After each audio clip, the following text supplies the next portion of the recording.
Super Sunny लोकी इस episode के starting में हम देखते हैं हमें एक विलेज का सीन दिखाई देता है जहाँ पे बहुत सारे फार्मर्स अपना अपना काम कर रहे होते हैं।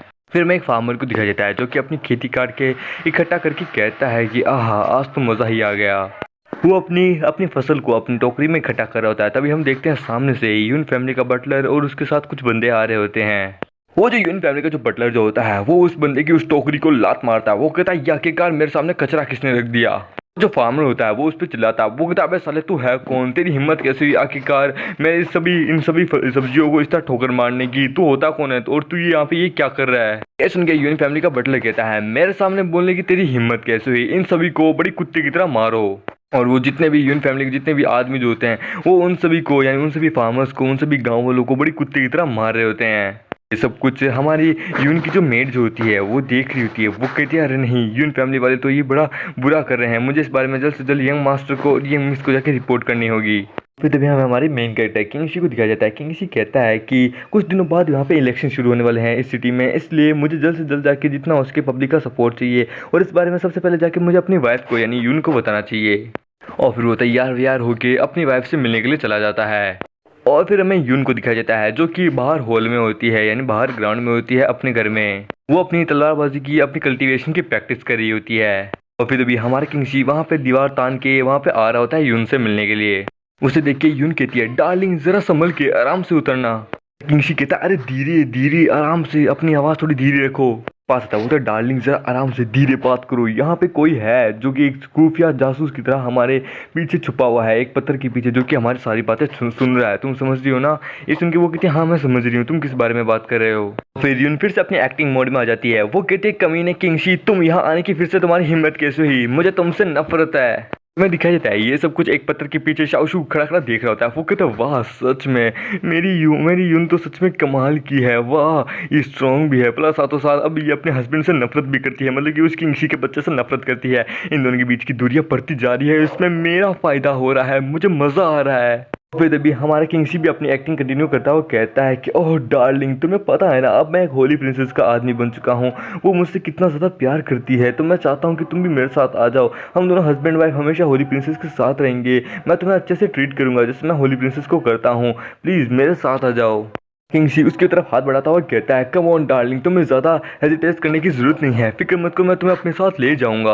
और वो उसे खींच के अपनी बाहों में ले लेता है और ये सब कुछ शाओशू देख के हैरान हो जाता है, उसे गुस्सा आता है, वो कहता कमीने। और इसी बहाने हमारे किंगशी उसके हाथ में वो लेटर थमा देता है जो कि उसके हाथ में था। वो धीरे से उसे कहता है डार्लिंग इसे आराम से पढ़ लेना।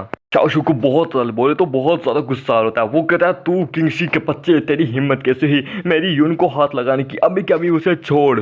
हमारा किंगशी अपने मन में कहता है ये साले को हो क्या गया, मैं अपनी वाइफ से बातें कर रहा हूँ, आखिरकार इसकी प्रॉब्लम क्या है, या क्या ये फिर से मुझसे फाइट करना चाहता है, फिर से मेरे अगेंस्ट में जाना चाहता है। कोई ना इस बार मैं देखता हूँ ये जिंदा कैसे बचता है। शाओशू जो है वो अपनी पाम टेक्निक का फिर से इस्तेमाल करते हुए हमारे किंगसी के ऊपर अटैक करने लगता है। वो कहता है आज तो मैं तेरे को जिंदा नहीं छोड़ूंगा। और फिर देवी हमारा किंगसी उसे रोकता है। वो कहता है वो मच्छर की झांट की शक्ल वाले बंदे रुक जा, यहीं रुक जा, सुन पहली बात मैं होली प्रिंसेस का आदमी हूँ, इसलिए तू चाह के भी मुझे इतना सा टच नहीं कर सकता। बोले तो टच भी नहीं तो तू इसका अंजाम जानता है क्या हो सकता है।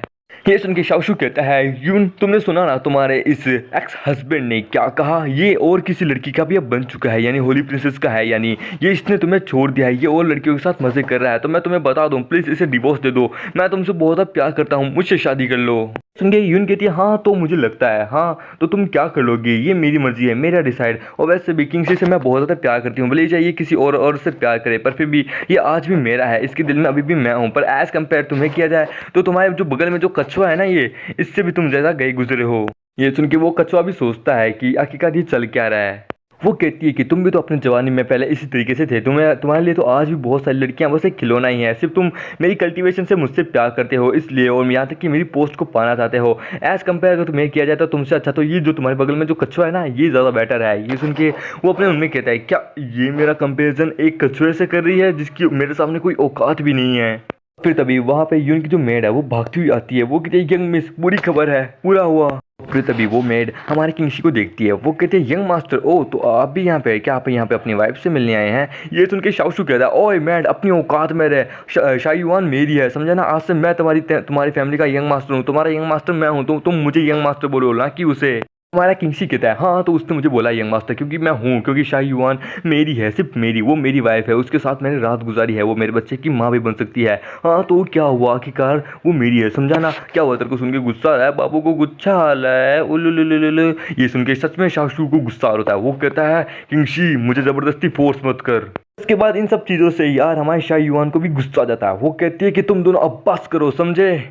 फिर यून कहती है कि इन पे ध्यान मत दो, तुम मुझे ये बताओ आखिरकार क्या हुआ, क्या बात है, तुम इतनी ज़्यादा घबराए ही क्यों हो। फिर वो उसे पूरी बात बताती है। वो कहती है यून फैमिली का बटलर अपने साथ बहुत सारे नोबल फैमिली के लोगों को लेके आया है। यून फैमिली और बहुत बड़ी बड़ी फैमिलीज के और भी लोग वहाँ आए हैं फार्मर वाले एरिया में। सोलिस्टिक का सबसे बड़ा एरिया फार्मर एरिया, वहाँ पे आए हैं और वहाँ के जो फार्मर्स हैं उन लोगों को ज़बरदस्ती बुली कर रहे हैं, उनको ज़बरदस्ती अपने सपोर्ट में ले रहे हैं कि तुम हमें सपोर्ट करो नहीं तो तुम्हें जान से मार दिया जाएगा। और जो बंदा रिफ्यूज़ कर रहा है उसका पहले तो खेत तबाह कर रहे हैं, दूसरी बात उसको मार रहे हैं और उसकी वाइफ को उसी के सामने उसका रेप कर रहे हैं। और ये सुन के यून कहती क्या ये तो लॉ के खिलाफ है, ये तो हमारी जो सिटी है, हमारी जो सिटी है इसके लॉ के पूरा पूरा अगेंस्ट में है, इन लोगों ने तो कानून तोड़ा है, ये ऐसा नहीं कर सकते, हमें इन्हें रोकना होगा। और फिर शाओशू अपने ही पैर पे कुल्हाड़ी मार लेता है। वो कहता है कि यून तुम प्लीज़ शांत हो जाओ, तुम्हें ज़्यादा टेंशन करने की जरूरत नहीं है, हमारे साथ होली प्रिंसेस का आदमी है, ये कब काम आएगा। तो सर क्या आप जाके उनकी मदद करेंगे, ये कैसा रहेगा, क्योंकि इससे आपकी भी रेपुटेशन थोड़ी बढ़ेगी। ऋषि अपने मन में कहता है सच में इस जैसा बेवकूफ़ अगर दुनिया में हर तरफ होना तो मैं इतने बता दूं, मेरे जैसा स्मार्ट लोग तो दुनिया में हर तरफ राइज ही करेंगे। इसने मुझे सच में ग्रेट अपॉर्चुनिटी दे दी। इस तरह तो मैं पूरी पब्लिक का यानी पूरी सोलिस्टिक सिटी की जितनी भी पब्लिक है उन सबका सपोर्ट अपने अंदर ले लूंगा, जिसके कारण मैं इलेक्शन जीत जाऊंगा और यून फैमिली को बहुत कुत्ते की तरह हराऊंगा। ये सच में कमाल का है। यून फैमिली जो तुमने ट्रबल करा किया है इसमें तुम ही फंस चुके हो। और फिर वो कहता है हाँ क्यों नहीं, मैं इसे हैंडल कर लूंगा। और इसी के साथ ये एपिसोड यहीं खत्म होता है।